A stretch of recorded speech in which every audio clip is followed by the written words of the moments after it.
Depuis 1804, c'est des hommes qui ont dirigé le pays. Et nous, l'État pays. La bonne gouvernance a besoin des femmes. Et les femmes aussi ont besoin de la bonne gouvernance. Et l'état de droit, précisément, c'est le nerf de la démocratie. Et c'est aussi une construction. Un pays sans loi, une institution sans loi ne peut que périr. L'état de droit est essentiel au développement et au développement durable. L'état de droit, la bonne gouvernance, c'est d'avoir des responsables qui prennent leurs responsabilités. Il faut qu'on connaisse ça bien, ça mal dans tout ça qu'on fait dans la vie. Donc, c'est dans la gouvernance du pays, tout.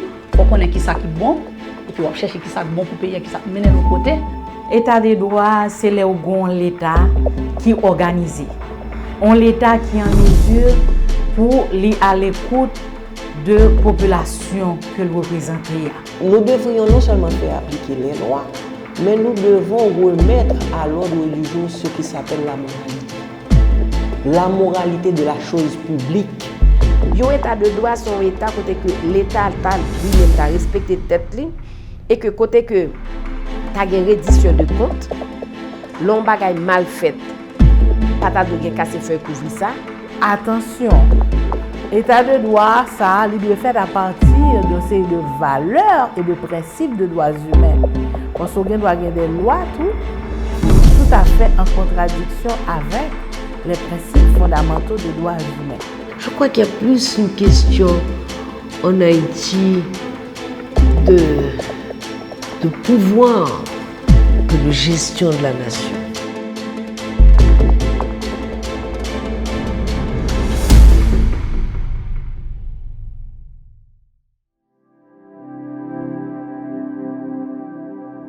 Dans son rapport intitulé « Une vie de dignité pour tous », le secrétaire général des Nations Unies a souligné qu'il importait d'édifier la paix et une gouvernance efficace, fondée sur les droits de l'homme et la primauté du droit, par l'intermédiaire d'institutions solides. Transcrit dans la Charte des Nations Unies, l'état de droit est un principe de gouvernance suivant lequel l'ensemble des individus, des institutions et des entités publiques et privées, y compris l'État lui-même, ont à répondre de l'observation des lois promulguées publiquement, appliquées de façon identique pour tous et administrées de façon indépendante et compatible avec les règles et normes internationales en matière de droits de l'homme. Tous les États membres, les organisations non gouvernementales et organisations de la société civile représentées au plus haut niveau doivent s'engager à renforcer l'état de droit. En Haïti, face à un état de droit représenté par des institutions judiciaires qui font face à des défis de taille pour améliorer leur efficacité et leur indépendance, avec des mécanismes de contrôle judiciaire et de recevabilité insuffisants, et où l'accès à la justice des personnes les plus vulnérables est faible, les organisations de la société civile, particulièrement les regroupements de femmes de tous les secteurs de la vie nationale, médecins, écrivaines, femmes d'affaires, éducatrices, tout comme les hommes, elles font de leur mieux pour contribuer au bien-être collectif et à la promotion d'un modèle de société fondé sur des valeurs, des principes de droit et de la bonne gouvernance. Nous vous présentons 12 femmes qui ont compris que renforcer l'état de droit en Haïti est essentiel pour leur sécurité, la protection des droits de tout un chacun et pour une paix équitable.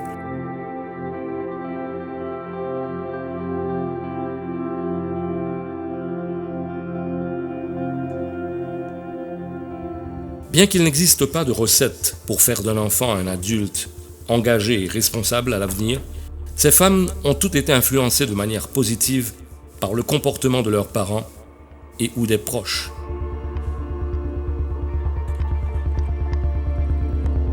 Elles ont acquis les principes du droit, le respect, la solidarité, l'estime de soi, mais aussi et surtout l'implication citoyenne. Pendant 10 ans, j'ai été dans le cabinet avocat. Mais avocat, ça, ce n'est pas ton avocat qui était dans un cabinet riche. C'est M. Léon Dupiton. Mais il était apprendre mon en pile bagaille. Il apprendre tout le monde qui était passé côté, il était dans le cabinet, à apprendre. Non seulement apprendre le principe, mais apprendre tout pour ne pas entrer dans une série de bagailles. Comme si ce n'est pas l'argent qui fait le monde. Environnement familial côté que yo te apprendre à respecter moun, Yo te apprendre moi rendre service parce que maman son monde qui te remet rendre service en pile. Et dans tout quartier tout le monde te connaît pour ça.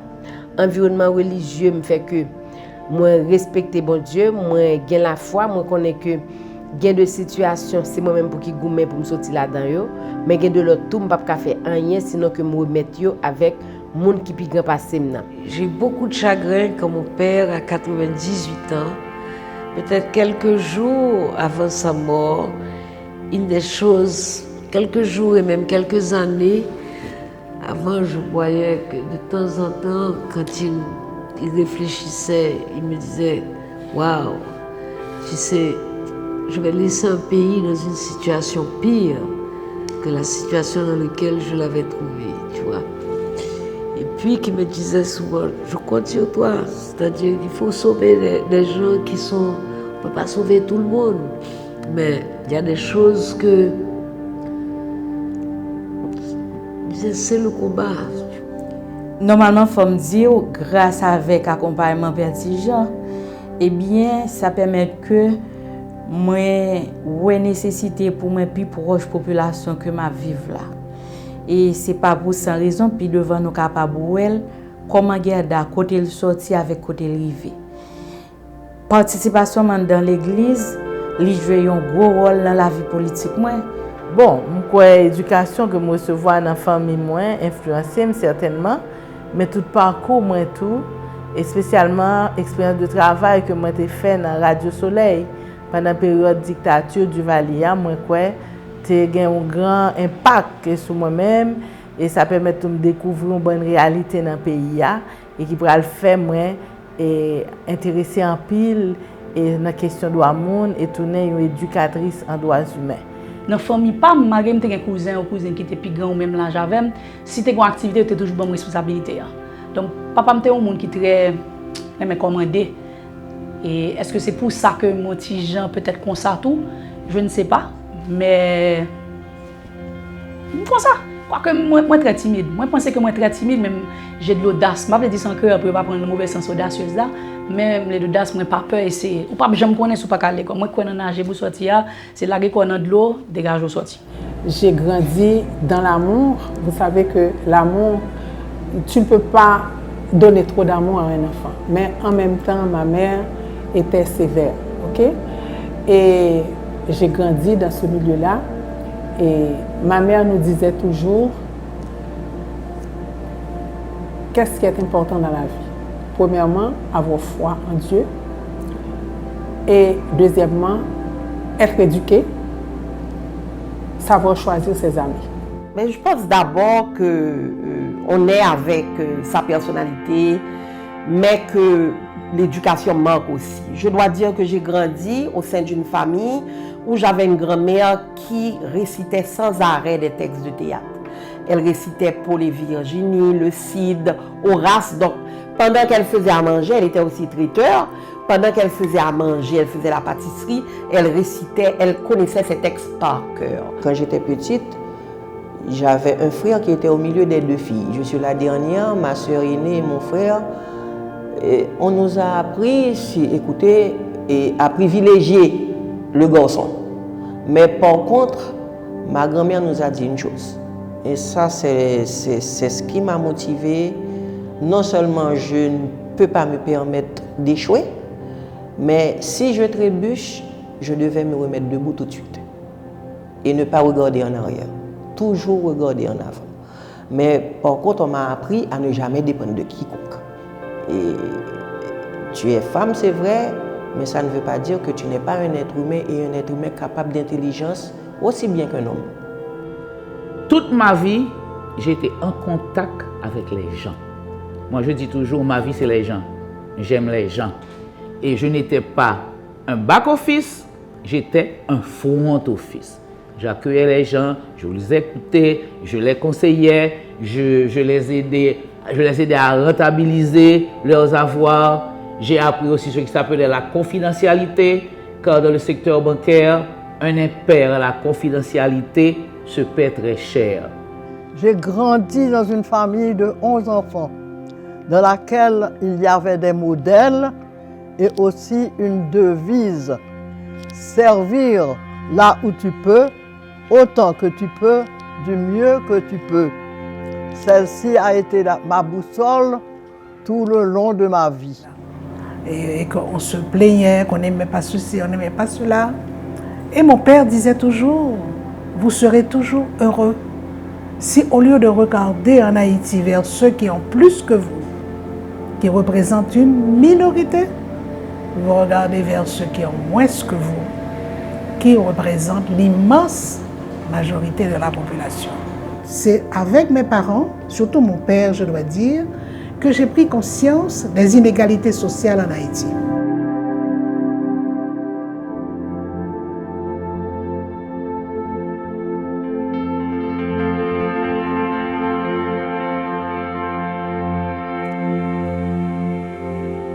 Suivant les statistiques 2018 de l'ONU-SIDA, le taux de prévalence en Haïti était de 2% chez les adultes entre 15 et 49 ans. 2700 personnes sont mortes des suites du sida, alors que 7300 nouvelles personnes sont contaminées.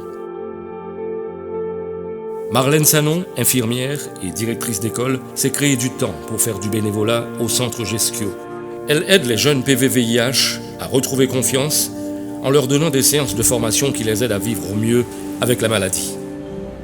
Il faut le faire parce que quand un jeune est en C, vous allez même au niveau de la prévalence pour le sida, et en Haïti, on le voit combien ça vraiment le taux a descendu, le taux de gens qui sont atteints vraiment par la maladie, il y a une prise en charge, il se fait une très bonne prise en charge au centre Geskio, que ce soit au niveau des médicaments, les gens sont enseignés. Autrefois, les gens, quand ils avaient la maladie, ils se cachaient. Ils ne savaient pas. Les gens on pratiquait beaucoup d'exclusion. Mais de nos jours, c'est vrai, ça existe toujours un peu. Mais les gens, on dirait que les gens, grâce à l'enseignement, les gens savent où aller pour trouver des soins et on sauve des vies. Il faut le faire. La vie que Dieu nous donne, elle est sacrée.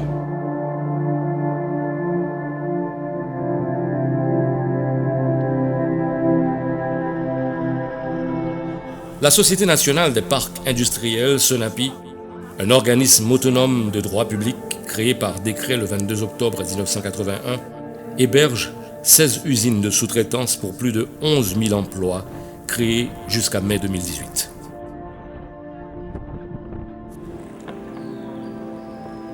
SONAPI est connu pour de nombreux arrêts de travail observés par les ouvriers en guise de réclamation d'augmentation de salaire, d'avantages sociaux ou de meilleures conditions de travail. Et c'est là qu'intervient Jocelyne Colimon-Fétière, médiatrice spéciale du travail. Avec son aide, patrons et syndicats ont signé un mémorandum d'accord bipartite. Le dialogue est désormais ouvert à la négociation et aux échanges d'informations entre les représentants des employeurs et des travailleurs. Confiance, bonne foi et respect mutuel sont ces mots d'ordre.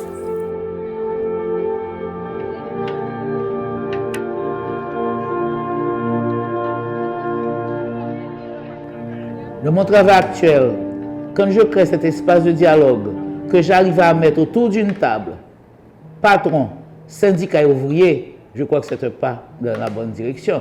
Autrefois, dans les usines, l'ouvrier ne veut même pas s'adresser au chef du personnel.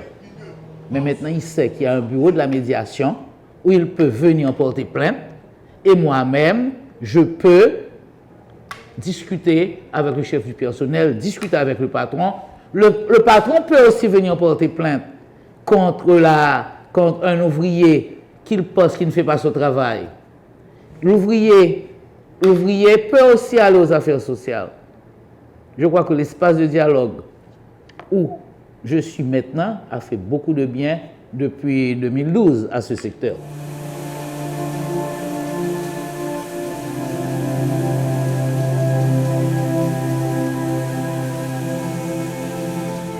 Martine Laroche-Cuvilly, femme d'affaires, mise tout sur l'équilibre des chances entre tous les entrepreneurs en Haïti. Car la concurrence déloyale ne peut en aucun cas stimuler de nouvelles opportunités commerciales et attirer des investissements. Martine Laroche-Cuvilly est pour une gouvernance renforcée et améliorée, conjuguée à un environnement propice à l'entrepreneuriat, pourvue notamment d'un système éducatif et d'infrastructures solides. Elle attirera de nouveaux capitaux en Haïti et améliorera les perspectives globales de développement du pays.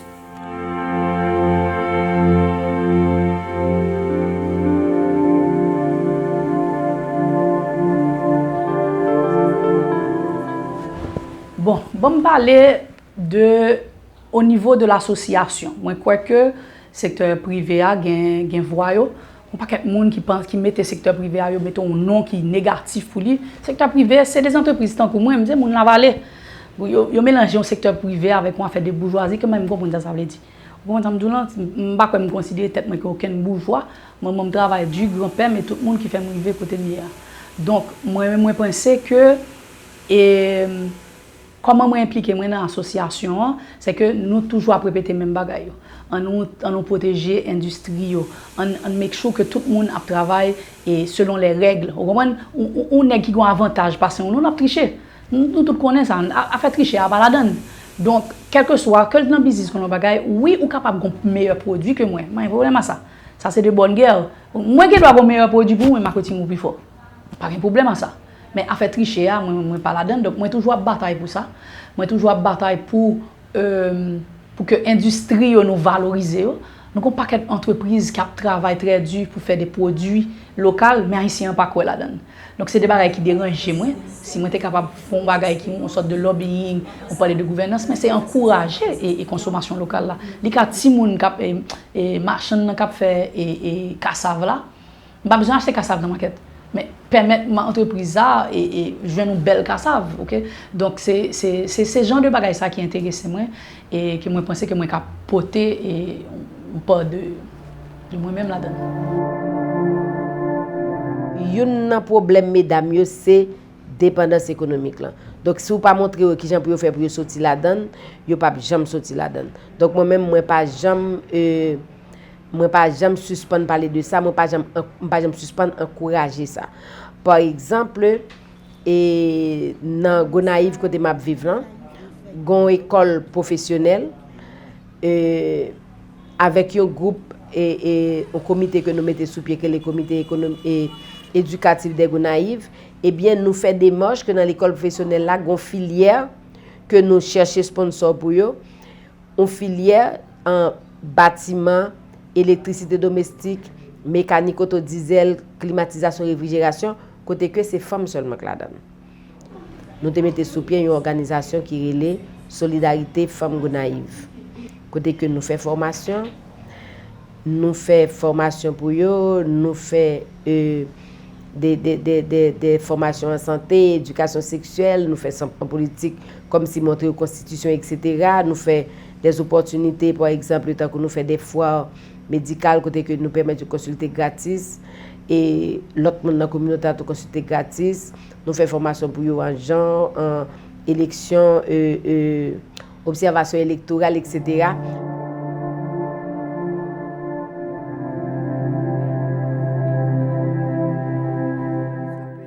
Combative et engagée, Odette Roy-Fonbrun est déclarée trésor national vivant en Haïti.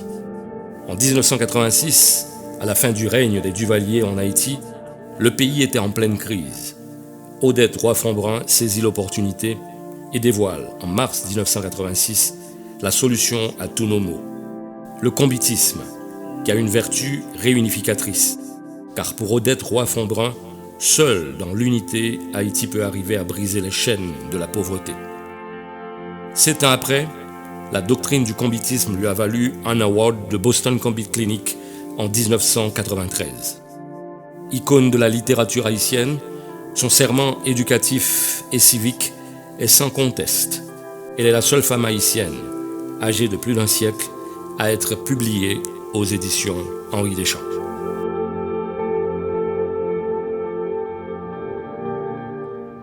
J'ai été présidente d'associations féminines, dont les femmes de carrière ou club BPW, dont je suis encore un membre actif.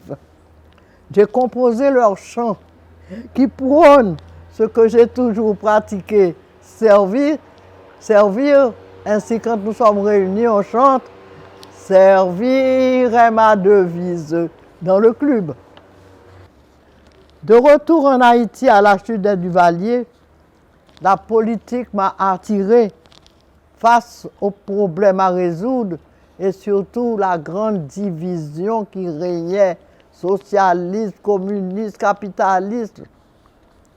Mais ayant constaté que toute initiative portait le nom de Combit, j'ai écrit la doctrine dite le combitisme que je tiens absolument à promouvoir parce que d'essence haïtienne et faisant la promotion du faire ensemble.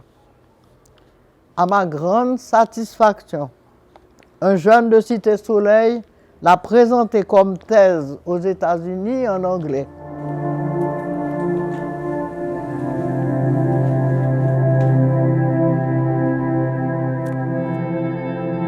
Comment organiser l'État et les collectivités? Comment harmoniser leurs rapports? Ces questions passionnent depuis toujours Mirland Maniga. Constitutionnaliste, professeur à l'université et militante politique, durant ces 40 dernières années, Mirland Maniga a écrit de nombreux ouvrages, notamment le plaidoyer pour une nouvelle constitution, le traité de droit constitutionnel haïtien et Être femme en Haïti, hier et aujourd'hui. Elle a célébré cette année ses 40 ans d'enseignement à l'université. 40 ans d'enseignement qui traitent des règles juridiques qui encadrent l'exercice des pouvoirs publics, c'est-à-dire l'organisation et le fonctionnement de l'État, du gouvernement, du Parlement, etc., et de la participation des citoyens à l'exercice des pouvoirs publics.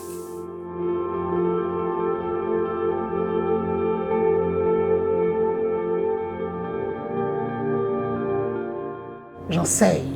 Et qu'est-ce que j'enseigne? Ma formation initiale, c'était les relations internationales. Ma thèse de doctorat, je l'ai faite sur une question de relations internationales. Mais depuis mon retour en Haïti, je me suis spécialisée sur les questions constitutionnelles. D'accord? Donc, mon enseignement, j'enseigne le droit constitutionnel ici, et les articles que j'ai écrits, ma participation à diverses conférences, soit en Haïti, soit à l'étranger et tout. Donc, on a un deuxième niveau. Le troisième niveau, c'est l'action politique proprement dite, c'est-à-dire nous avons fondé un parti, le Rassemblement des démocrates nationaux progressistes. Leslie en a été le fondateur et le premier secrétaire général. J'ai pris la succession après, et depuis l'année dernière, je ne suis plus secrétaire général du parti. C'est Éric Jean-Baptiste qui a été élu lors d'une convention nationale, secrétaire général, mais on m'a donné le titre de présidente d'honneur. C'est-à-dire, c'est honorifique. Heureusement, je ne participe plus concrètement à la vie du parti. C'est assez difficile, étant donné la situation du pays. Mais cependant, je suis là. Les gens me consultent et je participe à ma manière. Nora Jean-François, la première femme juge, déléguée pour enfants en Haïti. Actuelle présidente AI de la Cour d'appel et juge conseiller à la défense sociale. Nora est la plus ancienne à la Cour. Elle ne jure que par la protection des enfants, car la période de l'enfance est un cycle durant lequel l'humain est le plus vulnérable, physiquement et mentalement. C'est pourquoi la cause des enfants requiert une attention particulière de sa part. Hormis ses nombreux livres sur la législation et la protection des enfants, avec l'aide de l'Association des femmes juges qu'elle a elle-même créée, Nora prépare un avant-projet de loi sur l'enfance en danger. C'est cadeau PAM de café à la jeunesse haïtienne. Non seulement moi compiler tout ce qui est en vigueur, législation haïtienne en vigueur sur les mineurs, moi écrire un nouveau regard sur l'enfance haïtienne, qui a pile de recommandations, parce que là nous faisons recommandations au gouvernement et aux autres secteurs, là nous ne pas faire mettre dans un tiroir, nous obligés nous-mêmes nous prendre, nous publier, même si c'est à nos frais, nous publier pour nous capables mettre à la disposition de tout le monde. Après, je viens écrire comme si le droit à l'éducation était considéré comme un deuxième tome du nouveau regard. Et puis, nous marchons tout, faisons un paquet de bonnes conférences, former le monde dans le domaine des droits de l'enfant en Haïti. nous contribuer gourmet pour enseigner les droits de l'enfant. Je dis à la faculté de droit de Port-au-Prince, il y a un cours droit pénal et procédure pénale applicable aux mineurs en Haïti. Il y a ça dans quelques universités privées. Mais la faculté de droit a titularisé cher ça. Nous avons produit, et ça c'est avec le chef Jean, nous avons produit un avant-projet de loi sur l'enfance en danger. Parce que le tribunal pour enfants fonctionne seulement à moitié, c'est-à-dire en matière pénale. En matière civile, qui consiste à faire la prévention, à protéger les enfants en danger, nous n'avons rien. Le Parlement n'a pas encore légiféré.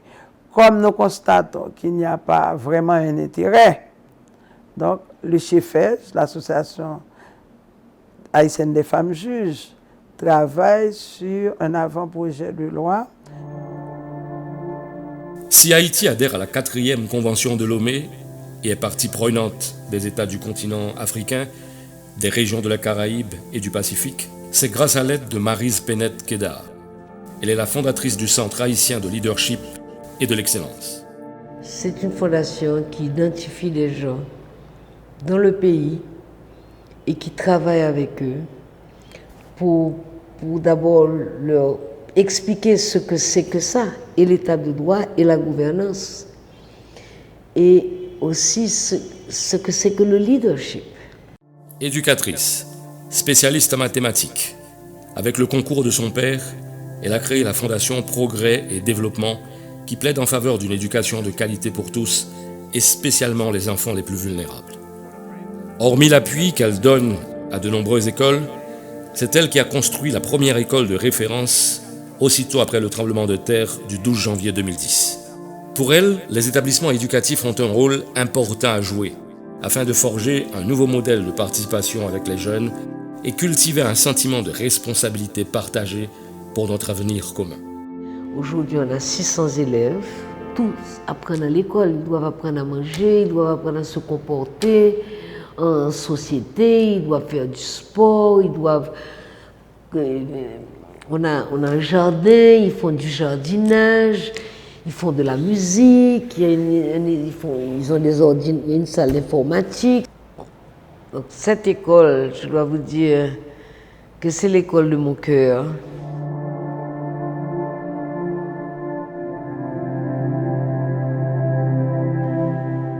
Militante et défenseur des droits de l'homme, dans ses actions, Colette Lespinasse allie respect, sincérité, courage et solidarité. Des valeurs qui n'ont pas de prix. Elle croit que c'est en fonction d'elle, consciente ou non, que chacun doit déterminer ses choix d'action. C'est d'ailleurs ce principe qu'elle véhicule à travers les séances de formation qu'elle anime en faveur des hommes et des femmes. Pour moi, c'est la messe-qui combat. Faire nous comprendre que pour changer les choses, ça nous est capturé nous toutes là, il faut adopter de nouvelles valeurs, il faut nous dire qu'on construit sur de l'autre base. Et effort ça n'a pas essayé de faire depuis après le tremblement de terre là. Parce que tout le monde a parlé de la reconstruction d'Haïti. Nous dit mais une raison qui fait nous gagner tout le monde mourir après dans le tremblement de terre, c'est justement problème de base. Comment on monde ou fait construire un comme ça? Quelle est votre responsabilité?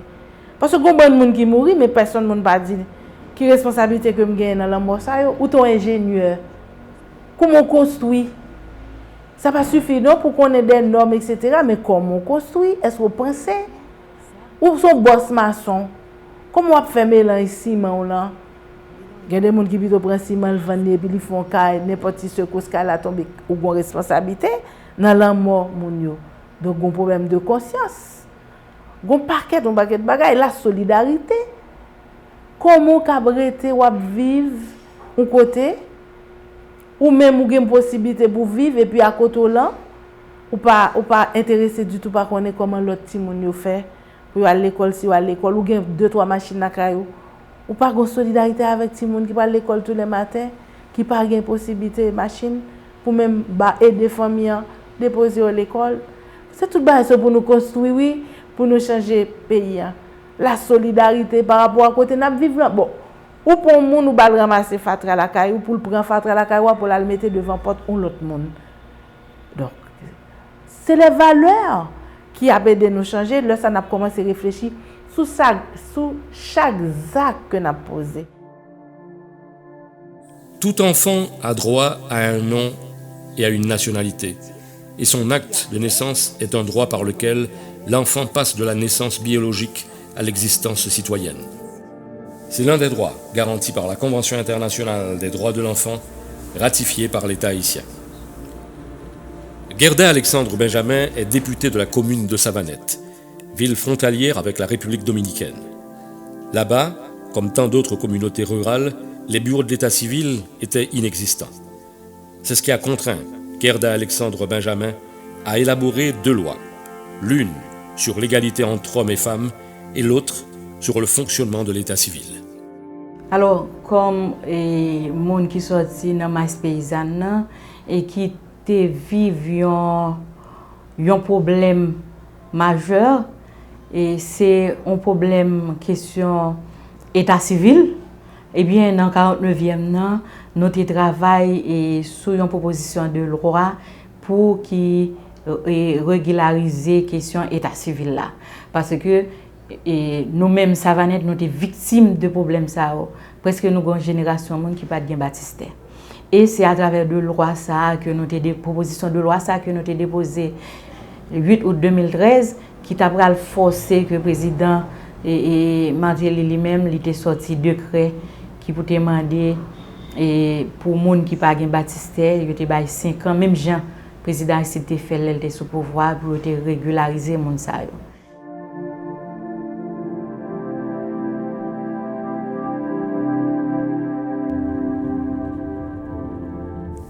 Préserver la sécurité et l'ordre public relève des fonctions régaliennes de l'État. Et c'est obligatoire pour garantir la cohésion du tissu social. Ceci doit être aussi vrai que pour ceux-là même qui assurent la protection des vies et des biens. Pour la première fois depuis sa création en juin 1995, la police nationale d'Haïti dispose désormais de son propre hôpital.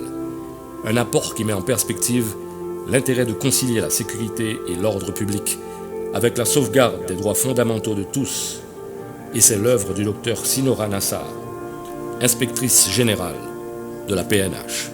Sinora Nassar a aussi révolutionné le mode de recrutement des femmes au sein de la police nationale. Nous ne pouvons pas prétendre mettre ce pays sur les chemins du développement sans déjà nettoyer nos écuries.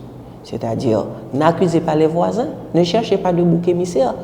Chacun est responsable. Si dans mon bureau, je respecte les règlements, je respecte la loi, ceux qui travaillent avec moi seront obligés de faire de même. Il faut prêcher par l'exemple. Il faut prêcher par l'exemple. Si du plus haut sommet de la nation, on respecte les lois, je peux vous assurer que les plus petits, ils vont suivre le même chemin.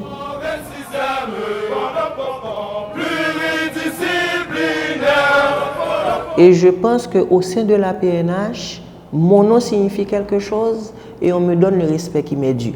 Non pas parce que je suis une femme seulement, mais parce que je suis une personne qui a su meubler et de la bonne façon son esprit. Et quand elle s'exprime, cette personne-là, on pense devoir écouter ce qu'elle a à dire. Parce que généralement, c'est de n'importe positif. Oui, je crois que ma présence vaut quelque chose dans le haut commandement de la police.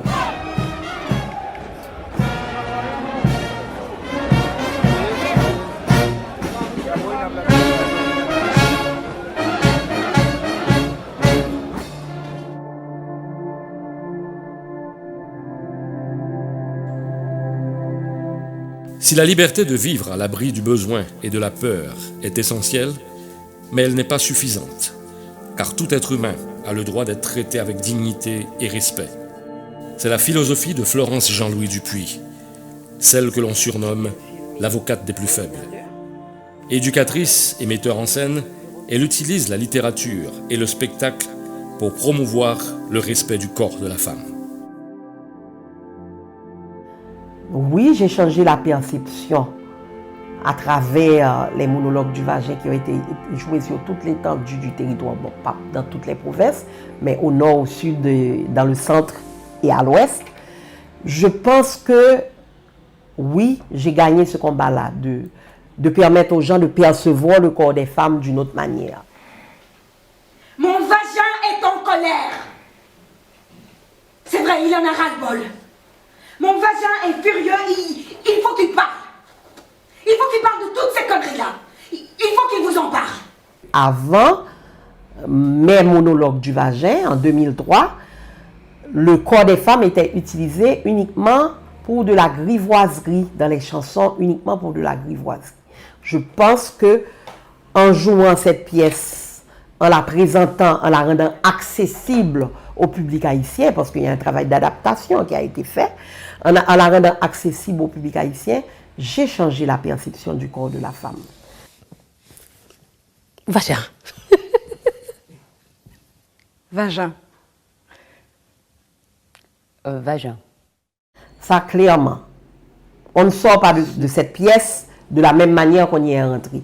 Je pense aussi que tout le travail d'éducation, les séminaires que je donne, ma manière, la politique de cette école que je dirige à Thomasin, la place que j'accorde aux femmes, le discours que je tiens, l'enseignement que je donne, prépare ces jeunes à changer aussi, à changer ce pays et à travailler pour le renforcement de l'état de droit. Quand nous célébrons ici la journée de la femme, ou que nous célébrons ici la journée de l'enseignant, que nous célébrons ici la journée de l'enfant, c'est sensibiliser ces jeunes qui sont l'avenir du pays au droit, à l'état de droit, au droit des enfants, au droit des personnes, au droit des femmes. Donc, je pense que j'ai changé à jamais la mentalité.